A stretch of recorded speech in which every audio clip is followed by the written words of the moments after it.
about you, but I'm a huge fan of the TV show Grey's Anatomy. My obsession began last March when the whole world went into lockdown as the result of COVID-19. With nothing better to do, my sister and I began watching every single episode of Grey's Anatomy, all 317. However, there was one particular episode that captured my attention more than all the others. In this episode, a woman comes to the hospital with a heart problem, resulting in the need of a replacement heart valve. In this episode, the doctors explore the different types of heart valve that their patient can receive, including a mechanical valve, a porcine valve, or a bovine valve. Now, I know what you may be thinking. Porcine? Bovine? Those are livestock animals. How can a human receive a heart valve that was derived from an animal? And why would doctors even want to use non-human organs and tissues to fix a human medical problem? Well, procedures like the one performed in Grey's Anatomy are examples of xenotransplantation. Xenotransplantation is the process of taking cells, organs, or tissues from an animal of one species and implanting it into the recipient of a different species. According to the Health Resource and Services Administration, 17 Americans die every day while waiting on the organ transplant list. In 2019, out of over 100,000 cases where organ transplants were needed, less than 40,000 transplants were actually performed.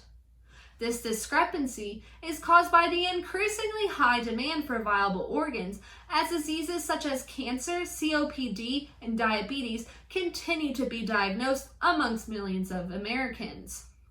By utilizing xenotransplantation, the supply of viable organs can begin meeting the demand, allowing for more lives to be saved. Now, just how does xenotransplantation work, you ask?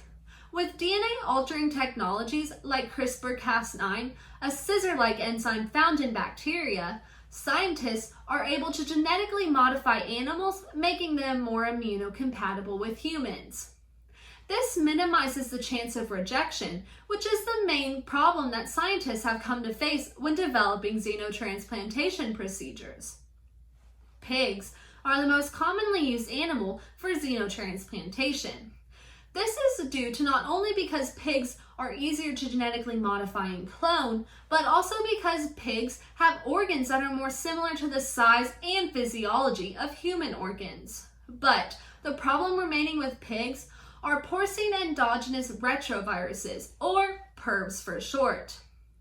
These are genetic viruses that are found in the genome of all pigs. Although there is no evidence that PERVs are transmissible to humans through consumption, through cultures containing both pig and human cells, PERVs were found to infect the human cells, inserting themselves into the human genome. In the case of a transplant, this would cause immediate rejection of the pig organ and infection to the recipient. However, through newly developed genetic modification technologies, scientists have been able to cut out all variations of porcine endogenous retroviruses in a pig. This is a tremendous accomplishment considering the fact that there are over hundreds of variations of this virus. This was accomplished through a time-consuming process utilizing CRISPR to cut out all variations of PERVs in a pig cell. That pig cell was then used to create embryos. Those embryos were then cloned and tested for PERVs with a 100% PERV inactivation rate. Next, those embryos were implanted in sows and carried to term. Those piglets born were tested for PERVs and again found a 100% PERV inactivation rate. The piglets are now being monitored to ensure that no complications arise from the deactivation of PERVs in the genome, but it seems that finally, the main problem with pig-to-human xenotransplantation has been solved. But even with all these studies, how do we know if xenotransplantation is a safe and reliable source for organ transplantation? Though there have not been many clinical trials in which humans receive xenogenetic materials, there have been many successful procedures in which non-human primates have received pig organs. Over the last few years, different research groups have experimented with procedures in which Non-human primates like rhesus monkeys and baboons have received porcine kidneys, hearts, lungs, livers, and islet cells. The most successful of these procedures were baboons receiving islet cells. Islet cells are the cells found in the pancreas that produce insulin. This success is important because it is the beginning of a new innovative treatment in which patients with type 1 diabetes would no longer require the use of expensive insulin shots. Human clinical trials in which patients can receive porcine islet cells as a treatment for type 1 diabetes is thought to begin in the near future. Another successful kind of transplantation is the use of xenografts. Xenografts are genetically engineered pig skin that can be applied to patients with second and third degree burns. The pig skin is applied to wounds after debridement as a temporary wound covering. Numerous patients have received pig xenografts, and results have been similar to the use of cadaver grafts. The hope is that with short-term xenotransplantation with the pig skin, long-term xenotransplantation with major organs will soon become a reality. The future of xenotransplantation is very bright.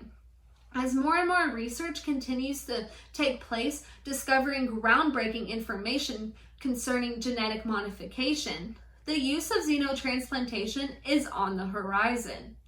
Widespread xenotransplantation will bring about a new hope for those waiting on the organ transplant list, and as research continues to take place, it'll bring about hope for those with diseases like diabetes, decreasing the need for expensive insulin shots. It is crazy to think that the lives of so many have the possibility to be saved with a simple livestock animal, the pig.